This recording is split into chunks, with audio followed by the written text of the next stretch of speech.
आध्यात्मिक जिज्ञासा स्वामी भूतेशानंद। प्रश्न: महाराज, कैंटीन में प्रतिदिन कितने लोग भोजन करते थे? महाराज: अनेक लोग। जितने लोग आते थे उन लोगों के लिए तो दूसरा कोई भोजन करने का स्थान नहीं था, कैंटीन में ही खाते थे।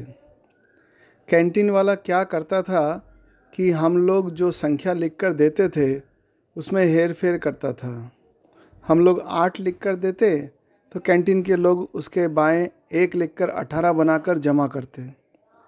मैंने कैंप कमांडेंट साहब को पूछा क्या किया जाए। उन्होंने कहा निर्मम होकर बिल निरस्त कीजिए। वैसा एक बार किया भी गया, किंतु निरस्त करने से वे सब खाएंगे क्या। उसके बाद हम लोग उस अंक को अक्षर में लिख कर देते थे। महाराज, ये जो इतने लोग आए थे उन लोगों के लिए सरकार ने कुछ नहीं किया? महाराज: कुछ नहीं किया। हाँ, लेकिन कैंटीन वालों को हम लोगों के लिखने पर वे लोग रुपए देते थे। एक स्थान पर तो इतने लोगों की व्यवस्था करना संभव नहीं था, इसलिए कई स्थानों पर कैंटीन था। अच्छा महाराज, शरणार्थियों के पुनर्वास की कोई व्यवस्था सरकार ने की थी? महाराज: उनके पुनर्वास के बारे में तो मैं कुछ नहीं जानता। कोई व्यवस्था हुई थी ऐसा नहीं लगता। हम लोग वहाँ से भेज देते थे। उसके बाद वे लोग कहाँ जाएंगे उन्हें भी पता नहीं था। महाराज, कितने लोग शरणार्थी इस प्रकार वहाँ आए थे? महाराज: ठीक संख्या तो नहीं बोल सकूँगा, किंतु लगभग 1000 लोग प्रतिदिन आते थे। उन लोगों को ट्रक में बकरी पशु जैसे भर के लाते थे और लाकर हम लोगों के शिविर में उतार देते थे। इसी प्रकार तो कई मास तक शिविर चला था। महाराज: हैं। उसके बाद सुनो, हमारे साधु लोग रुग्ण परिवेश में अस्वस्थ होने लगे। जो लोग बीमार होते थे उनको जाने के लिए कह दिया। मठ से भी अन्य लोगों को भेज नहीं पाते थे। इस प्रकार अंत तक हम 2 लोग वहाँ थे, मैं और गंगाधर महाराज, हमारे एक मित्र थे। हम लोग यथासंभव करते थे। इस राहत कार्य में जिन लोगों ने सेवा की है उनमें अभी एकमात्र आप ही जीवित हैं। महाराज: हैं, अभी भी मैं बचा हूँ।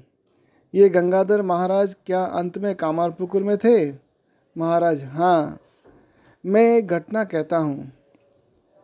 एक दिन एक छोटी सी बच्ची खो गई थी। हम लोगों ने उसे शिविर में बैठाकर कुछ खाने को दिया था। सबने कहा वह अनाथ है। मैंने कहा वह अनाथ नहीं है, खो गई है। तत्पश्चात दोपहर के बाद शाम को एक ने आकर बच्ची को गोद में उठा लिया। जो भी हो, वह तो अपनी बच्ची को पा गई थी। एक दूसरे ने अपनी माँ को खोजने को कहा। वह अपनी माँ को नहीं खोज सका। वे सब स्मृतियाँ अभी भी अत्यंत स्पष्ट हैं। महाराज, इसके बाद तो 50 वर्ष बीत गए। बर्मा के उन शरणार्थियों से बाद में कभी भेंट हुई थी? उन लोगों में कोई प्रतिक्रिया देखी है आपने? महाराज: नहीं, पुनः मिलने का अवसर नहीं मिला। क्या बर्मा में बहुत गुजराती थे? महाराज: गुजराती, पंजाबी, दक्षिणी और अन्य भी मिली जुली जातियां थीं। सैनिक थे, गोरखा। वे लोग कहते थे हम लोगों के साथ ब्रिटिश गवर्नमेंट ने विश्वासघात किया है। हम लोगों की कोई व्यवस्था नहीं की। पैदल चलकर आ रहे हैं, पैदल चलने के लिए कोई सुविधा नहीं की। मैंने पहले कहा था आने के 2 मार्ग थे। वाइट रोड में सब व्यवस्था थी, साहब लोग उसी मार्ग से आए थे। ब्लैक रोड में कोई व्यवस्था नहीं थी, उसी पथ से साधारण लोग आते थे। महाराज, अमित सुभाष बोल्ची नामक एक पुस्तक है। उसमें लिखा है ब्रिटिश गवर्नमेंट ने नेताजी के फौज को मारने के लिए जानबूझकर ऐसी व्यवस्था की थी। नेताजी की फौज ने तब उस समय युद्ध किया था, उन सब का वध करने के लिए ऐसी व्यवस्था की थी। महाराज, वध करना? ऐसी बात तो सुना नहीं। ब्रिटिश गवर्नमेंट चाहती थी ये सभी लोग उस स्थान को छोड़कर चले जाएं। पॉलिसी, जिसे नीति कहते हैं, जिससे जापानियों को वहाँ कोई सहायता ना मिले। बर्मी को छोड़कर शेष सभी लोग उस स्थान को छोड़कर चले आए थे। बर्मियों में किसी किसी का भारतीयों से संबंध था, किसी किसी ने भारतीयों से विवाह किया था। उनमें से कई चले आए और कुछ लोग नहीं आए। प्रश्न, कच्छ में राहत कार्य हुआ था? महाराज, हाँ, कच्छ में भूकंप राहत कार्य हुआ था। क्या आपने उसका संचालन किया था? महाराज, मैंने आरंभ किया था, उसके बाद शंभुदानंद स्वामी ने उसका दायित्व लिया। वह कब हुआ था महाराज? महाराज, वर्ष दिनांक याद नहीं है। तब आप राजकोट में थे? महाराज, हाँ, राजकोट में था। 1950 के बाद 1956 में तो पंजाब में भी राहत कार्य हुआ था। महाराज, हाँ, हुआ था, कई दिन चला भी था, बहुत से लोग मरे थे। महाराज, हाँ, किंतु अद्भुत बात जानते हो क्या थी? जो बच गए थे वे भी भय से संत्रस्त थे। उन लोगों का विश्वास था कि जो लोग घर मकान में दबकर मरे हैं वे भूत हो गए हैं। वहाँ से वे सब बोल रहे हैं, निकालो निकालो, माने हम लोगों को यहाँ से निकाल कर बाहर करो। 1-2 दिन में ही आप लोग वहाँ पहुँच गए थे? महाराज, बहुत कम दिनों में ही गया था। उस समय घर मकान सब गिरा पड़ा है, लोगों की बड़ी दुर्दशा थी। गवर्नमेंट आर्मी थी? महाराज, नहीं। तब लोगों की रक्षा किसने की? उन लोगों को वहाँ से निकालना, उनका अंतिम संस्कार करना इत्यादि? महाराज, उन लोगों का अंतिम संस्कार नहीं करना पड़ा। मकान में दब गए, कुछ बाहर थे, रास्ते के किनारे खोदकर उन सब की अंत्येष्टि की गई। क्या राहत कार्य किए थे महाराज? महाराज, जैसे प्रारंभिक राहत कार्य होता है उसके बाद घर बनवा देना।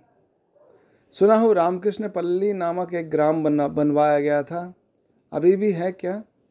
महाराज, हाँ है। इसके अतिरिक्त पुनर्वास करने के लिए एक गांव लिया गया था। वे लोग सभी गुजराती थे।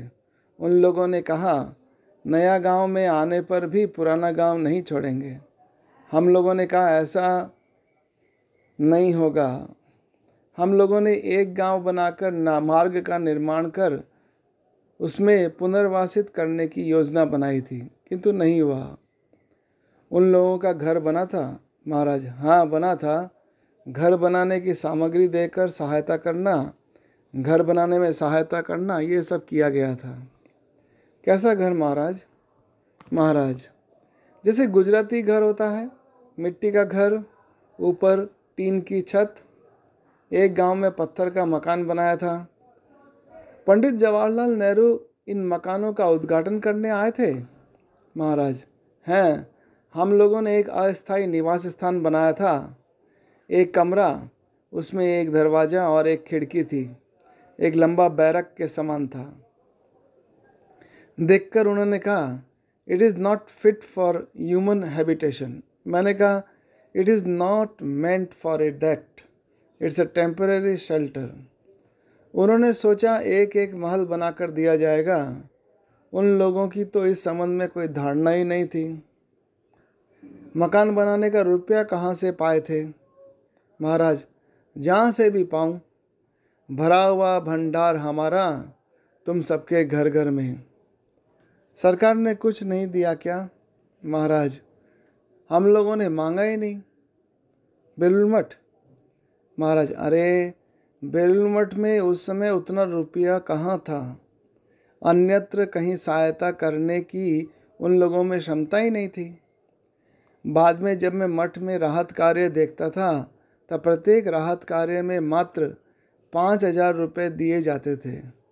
परंतु उस समय माधवानंद जी महाराज ने हमारी बहुत सहायता की थी।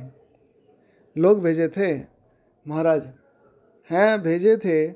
उस बर्मा राहत कार्य के समय मैं जिसको मांगा था उन्होंने उन सबको भेजा था, किंतु अधिक लोगों को नहीं ले सका क्योंकि वहाँ मिलिट्री ने निषेध किया था। मेदिनीपुर राहत कार्य तो आपने ही किया था। महाराज, हाँ, लेकिन हमारी समस्या क्या थी जानते हो? उस समय इतनी गाड़ियाँ, सामग्री, सुविधाएं ये सब नहीं थी। पैदल चलकर जाना पड़ता था, कभी कभी स्वयं ही सामान ढोना पड़ता था। मेदिनीपुर में हम लोगों के राहत कार्य के कुछ केंद्र बिंदु थे, जैसे चंडीपुर इत्यादि में। मेदिनीपुर राहत कार्य की कुछ बातें बताइए महाराज।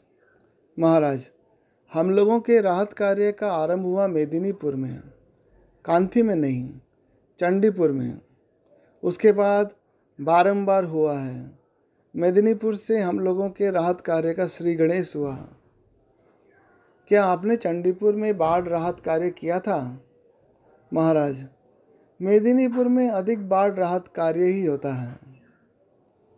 उसके पहले बांकुड़ा में अकाल राहत कार्य हुआ था।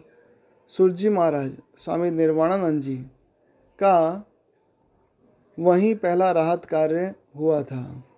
उसके बाद आरा, पूर्णिया में कलरा राहत कार्य हुआ था। ग्रामवासी कहते थे एक साधु दो बाबा, जिसमें ग्रामवासी लोग बच जाएं। मेरे जाने की बात हुई थी, किंतु जाना नहीं हुआ। शुद्धानंद स्वामी ने देखा, कहा, देखो, हम लोग सुई होकर प्रवेश करते हैं, फाल बंद कर निकलते हैं। वहाँ जाने से हम लोगों पर बहुत दबाव पड़ जाएगा, क्योंकि जहाँ राहत कार्य करने जाओगे वहीं एक आश्रम बन जाएगा। ऐसा कई स्थानों पर हुआ भी है। क्रमशः